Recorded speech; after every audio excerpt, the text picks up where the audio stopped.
जैसा कि नाम है, आप तक पहुंचाएंगे सही और सटीक खबर। जनता की सुननी है और सरकार को सुनानी है।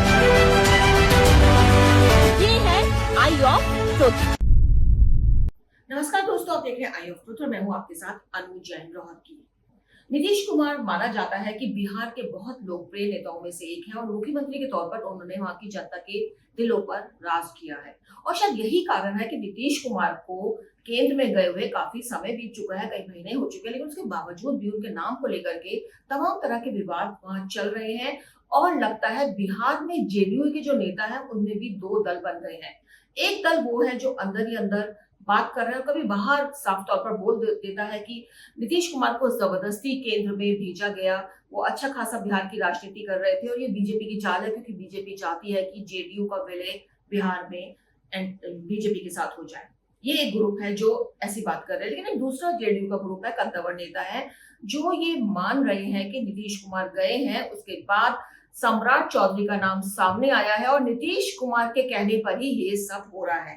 यानी इसमें नीतीश कुमार की पूरी मर्जी रही है कि वो केंद्र गए हैं और अपनी जगह उन्होंने सम्राट चौधरी को नॉमिनेट कर दिया है, मुख्यमंत्री बना दिया है कि उनके जैसा ही बिहार में काम हो। और उस वक्त का ये भी कहना है कि नीतीश कुमार के आदमी है सम्राट चौधरी और यही कारण है, माना यही जा रहा है कि नीतीश कुमार केंद्र में रहते रहते अपनी पैठ बिहार में बनाकर रखना चाहते हैं। दो दल हैं, लेकिन इन सब के बीच यह भी चर्चा है कि इन दलों में जो अलग अलग बयानबाजी चलती है, उसके चलते सम्राट चौधरी का सरकार चलाना इतना आसान नहीं है। उनको चुन लिया गया है, लेकिन उनको शायद खुद को पता होगा कि बगावत की चिंगारी कभी भी बिहार में सुलग सकती है और उनको सरकार चलाने में परेशानी तो होगी ही।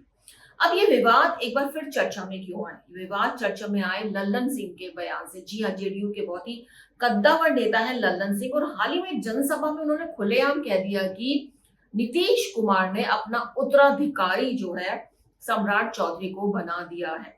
उन्होंने वर्ड यूज किया उत्तराधिकारी। तो उत्तराधिकारी का मतलब है कि नीतीश के बाद उनका बेटा निशांत, जो एक अटकलें लगाई जा रही थी कि पहले उनको स्वास्थ्य मंत्री बनाया गया, फिर धीरे धीरे उनको मुख्यमंत्री बनाया जाएगा, इस तरह की बातें चल रही थी। ऐसा कुछ नहीं है। नीतीश कुमार के बाद सम्राट चौधरी ही उनके उत्तराधिकारी हैं। यहाँ पर एक माना जा रहा है कि जातीय समीकरण को भी बिहार में बदलने की कोशिश की गई है। दो तरह से एक मैसेज लल्लन सिंह का जो सामने आया, दो तरह से मतलब निकाले जा रहे हैं। पहला मतलब तो बिल्कुल साफ ले निकाला जा रहा है कि निशांत इस भ्रम में ना रहे, या जेडीयू के वो नेता जो निशांत को चाहते हैं कि वो मुख्यमंत्री बने, या कार्यकर्ता जो चाहते हैं वो इस भ्रम में ना रहे, क्योंकि नीतीश कुमार की पहली पसंद सम्राट चौधरी है और सम्राट चौधरी ही उनका उत्तराधिकारी है। लल्लन सिंह ने साफ कहा कि नीतीश कुमार बिल्कुल चाहते थे कि वो केंद्र में जाए और बिहार की बागडोर सम्राट चौधरी को सौंपी जाए। तो एक मैसेज लल्लन सिंह के बयान से ये निकाला जा रहा है। दूसरा एक मैसेज जातीय समीकरण को लेकर निकाला जा रहा है कि उत्तराधिकारी वर्ड का यूज क्यों किया है लल्लन सिंह ने। आई ऑफ ट्रुथ। तो दो तरह की बातें निकल के सामने आ रही है। पहली बात तो ये निकल के आ रही है लल्लन सिंह के बयान से कि नीतीश कुमार का जो उत्तराधिकारी है वो सम्राट चौधरी है और इस भ्रम में ना रहना चाहिए कि नितीश कुमार वहां के निशांत कुमार वहां की गद्दी संभालेंगे। दूसरा एक बड़ा है कि जातीय समीकरण को वहां पर बदलने की कोशिश की गई। सभी को पता है कि नीतीश जो है वो कुर्मी समाज से आते हैं और उनका जो वोट बैंक है वो कुर्मी और कोयरी जो वोट बैंक है बहुत जबरदस्त बिहार में, उस पर नीतीश कुमार की पकड़ है। और जबकि सम्राट चौधरी जो है वो खुद जो है कुशवाहा समाज से आते हैं सम्राट चौधरी। तो सबको यही डर है कि नीतीश कुमार के जाने से जो कुर्मी और कोयरी समाज है, जिसके कारण जेडीयू का बहुत बड़ा वोट बैंक जेडीयू को जिताता है, कहीं नीतीश कुमार के जाने से वो बिखर ना जाए, इसलिए सम्राट चौधरी को नीतीश कुमार के साथ जोड़ने की कोशिश की है। लल्लन सिंह के बयान से ये भी सामने आ रहा है कि जानबूझकर जातीय समीकरण को एकजुट करने की कोशिश की गई है कि नीतीश के जाने से जो उनका वोट बैंक है वो ना बिखरे। इसलिए कहा जा रहा है कि नीतीश के जो उत्तराधिकारी हैं वो सम्राट चौधरी हैं। तो दो मैसेजिंग यहाँ पे की गई है लल्लन सिंह के बयान से। चर्चाओं में आ रही है कि दो बातें बिल्कुल लल्लन सिंह ने साफ की। एक तो बिहार का जातीय समीकरण वो चाहते हैं कि नहीं बिगड़े नीतीश कुमार के जाने से, और दूसरा ये स्थिति क्लियर हो जाए कि निशांत को जो उनके थोड़े बहुत लोग चाहते हैं मुख्यमंत्री बने, वो भ्रम अपने दिमाग से निकालते। लेकिन दूसरी तरफ एक बड़ा ग्रुप ऐसा भी है जो नीतीश के जाने से बहुत ज्यादा दुखी है, परेशान, और साफ कह रहा है कि जबरदस्ती नीतीश को केंद्र में भेजा गया। और ये जो नेता हैं ये जेडीयू के कुछ पास्ट के नेता हैं, कुछ प्रेजेंट के नेता हैं जो अंदर ही अंदर इस तरह की बातें कर रहे हैं, लेकिन कई बार बातें सामने आ जाती है। आनंद मोहन की बात करें, सांसद रह चुके हैं, बहुत बाहुबली नेता है बिहार के।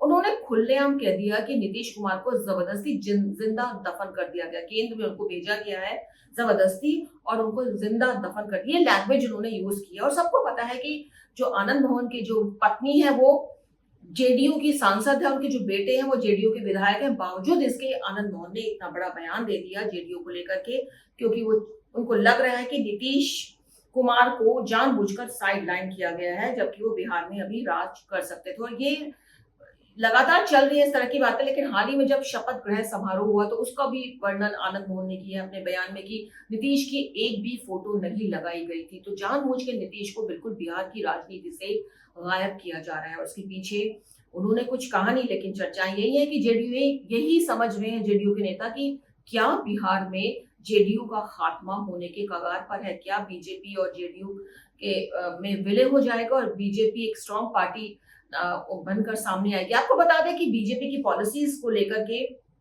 जेडीयू तो परेशान है ही, लेकिन इससे पहले विपक्ष भी अच्छा खासा परेशान रहता है कि बीजेपी की जो स्ट्रैटेजी अगर देखी जाए कि बीजेपी जहां जहां जाती है अपना साम्राज्य स्थापित करती है, और देखा यही गया है कि वो कैरी ऑन करती है, मतलब वो छोड़ती नहीं है गद्दी। बहुत सारे एग्जाम्पल इसके हैं। सबसे बड़ा एग्जाम्पल तो मध्य प्रदेश का दिया जा रहा है, उत्तराखंड का दिया जा रहा है, गुजरात का दिया जाता है कि बीजेपी एक बार जहां अपनी पैठ बना लेती है अच्छे से, वो फिर वो जगह छोड़ती नहीं है। और ऐसा ही उनको बिहार में डर है। अब जेडीयू के नेताओं को शायद ये डर सता रहा होगा, क्योंकि विपक्ष तो पहले से ही ये डरती थी कि अगर बीजेपी यहाँ फुल फ्लैश्ड आई, उसका मुख्यमंत्री बना, तो आने वाले टाइम में उनका स्कोप बिल्कुल खत्म हो जाएगा। और यही डर अब जेडीयू के नेताओं को सता रहा है। तो बगावत होने की संभावना वहां पूरी, और ऐसे में बिल्कुल जो सम्राट चौधरी हैं उन पर खतरा तो मंडरा ही है और उनको बहुत ही संभल कर अपनी सरकार चलानी पड़ेगी।